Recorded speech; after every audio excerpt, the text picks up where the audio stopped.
What's going on, everybody? So I want to make this video because I've been seeing some schedule predictions. I've been going on with the SEC Network on Twitter, and I've seen as low as 2-10. I've seen 3-9. I've seen 4-8. That's kind of been the biggest one. And these are not trolls. Like, this is the SEC Network. They're actually saying 4-8. My early schedule prediction. This was early. I had 5-7 for the Florida Gators. I'm going to change that just a little bit because I've seen some things throughout fall. I've seen a little bit that's kind of like, okay, I can see where the Florida Gators may be dominant in certain groups that can carry maybe a win or two for the Florida Gators. And I'm going to say 6-6, 7-5. I feel like that's good. The past couple years, it's been 6-6, and then they go to a bowl game and you finish 6-7. So it's like, well, third year in a row, it could happen.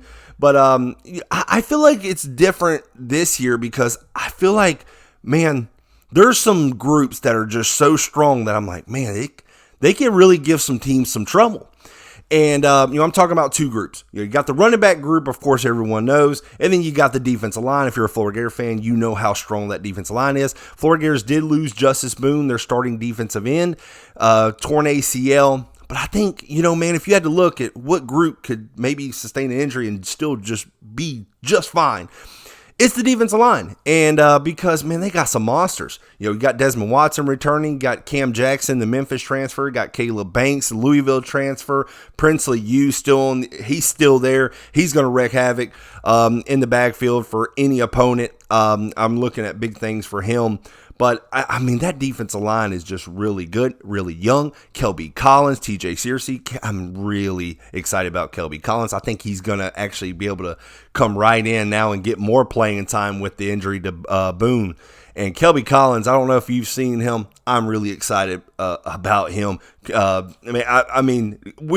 was able to get him out of Alabama, out of the state of Alabama, and get him to come to Florida. And, man, once you see him play, man, you're going to be like, whoa, this could be like the next, I'm not going to say like, freak like a Javon Curse, but I think the dude's going to be special for the Florida Gators. Really excited about him. And then, you talk about the running back group, the Florida Gators on offense, they're going to want to run the ball, I think 65% to 35% pass.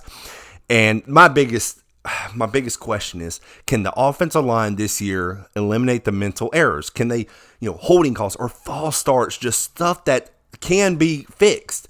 Can that be fixed? Has the offense progressed?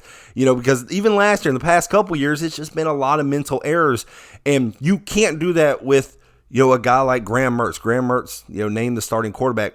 Graham Mertz is a guy, he's a game manager quarterback. You can't put him in a situation where he can't succeed. You can't put him behind the sticks where it's 3rd and 15, 3rd and 10. You want to lean on that run game. You want 3rd and manageable, 3rd and 3, 3rd and 4, something where, okay, you can actually open up the playbook. You can run and pass, so you can do either. And, I think the Florida Gators are going to be aggressive on offense, 4th and 1, 4th and inches. Even like right around midfield or maybe at the 45, I feel like the Florida Gators are going to be aggressive this year, and I think they should. Because you got a stud running back, actually 2 stud running backs, and the running back group is really good. Cam Carroll, the transfer from Tulane, Trayon Webb, who the Florida Gators got in last recruiting cycle, I think he's a really good player. I've actually seen a lot of good tape on him from the fall. A lot of people raving about him. So, I feel like as long as the Florida Gators on offense, especially the offensive line, can eliminate just the careless penalties, I think they can sustain drives, because the biggest thing that's been going on, especially last year, you saw it in the Florida State game. The offense would stall out, 3 and out, 3 and out, 3 and out. What does that do for a defense? Man, I'm a defensive guy. I love defense. What does that do for a defense? Well, you start sucking wind. You start getting a little tired. There's some big guys for the Florida Gators, okay? It requires them to actually take more of a break, because these are some huge guys, but if you're going out there constantly, if your offense is going 3 and out, it puts a lot of strain on that defense. And Austin Armstrong wants a physical defense. Well, in order to play physical and fast, you need time. And if that offense can't give it to you, if they can't sustain drives, that will put a strain on the defense. Now, are the Florida Gators capable of sustaining drives? Absolutely. if you have a quarterback that can just make those easy throws, and the offense and play caller Billy Napier, if he can drum up some play calls that can make it easier for Graham Mertz for some easy throws, I feel like we'll be just fine. It's a wait and see approach because I do have question marks on the offensive line. Can they block as good? I feel like they were good last year. The offensive line was losing a couple pieces and losing Osiris Torrance. Kind of sucks, but there's some big monsters on that offensive line.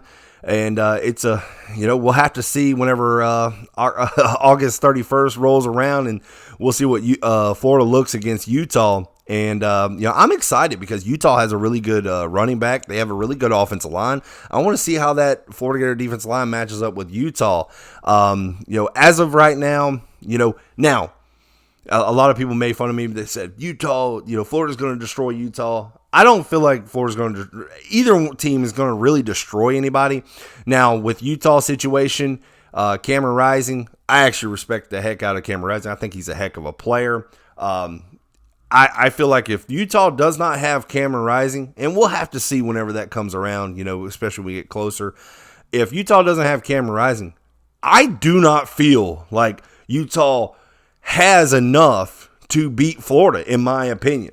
I feel like Cameron Rising's the catalyst. I always give, if you have the better quarterback, I give you an edge. And, heck, even the backup quarterback, he's got some lacerated kidney or something. He was in the hospital. So, Utah, it depends on the health of Cameron Rising. But as of right now, if Cameron Rising was to play, I give the edge to Utah. In Florida going on the road, playing Utah, but I feel like Florida's not going to be a pushover. I feel like they're going to go in and say, hey, we're not going to lay over. We know we're going to, Florida's going to be underdogs. I believe they're a 7-point underdog right now. And they're not going to lay over on Utah. At one point, the spread was like 10 or 11, but it's gone down because I feel like the Florida Gators do have some strong groups, defensive line and running backs, to be in every game, in my opinion.